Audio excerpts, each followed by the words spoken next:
Hey guys, Rusty here at Ugly HP. Today I have a '02 Jeep Liberty, a little cheaper isn't always better episode.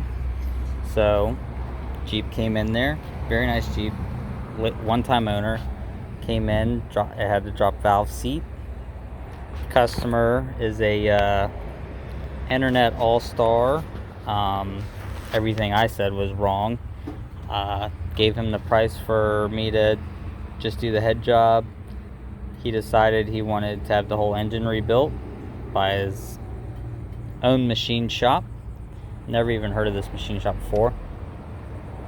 Lucky enough, the machine shop also rebuilds transmissions. So while he was having the engine rebuilt, he had the transmission rebuilt.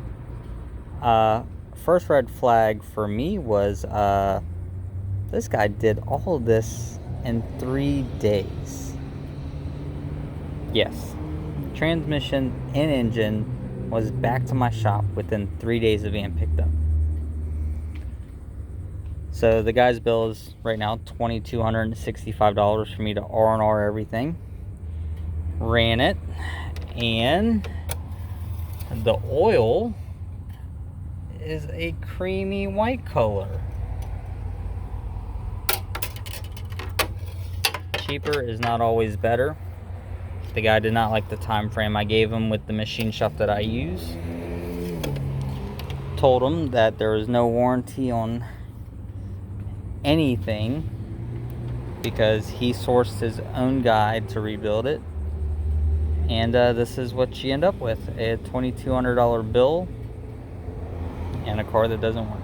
So guys, shops ain't always trying to rip you off. Sometimes they're just trying to steer you in the correct direction so that you don't run into an issue like this. So I will keep you guys posted on this one as things arise, and we will see where it goes from here. Check us out on Facebook, hit the like button, please subscribe, and as always, keep wrenching.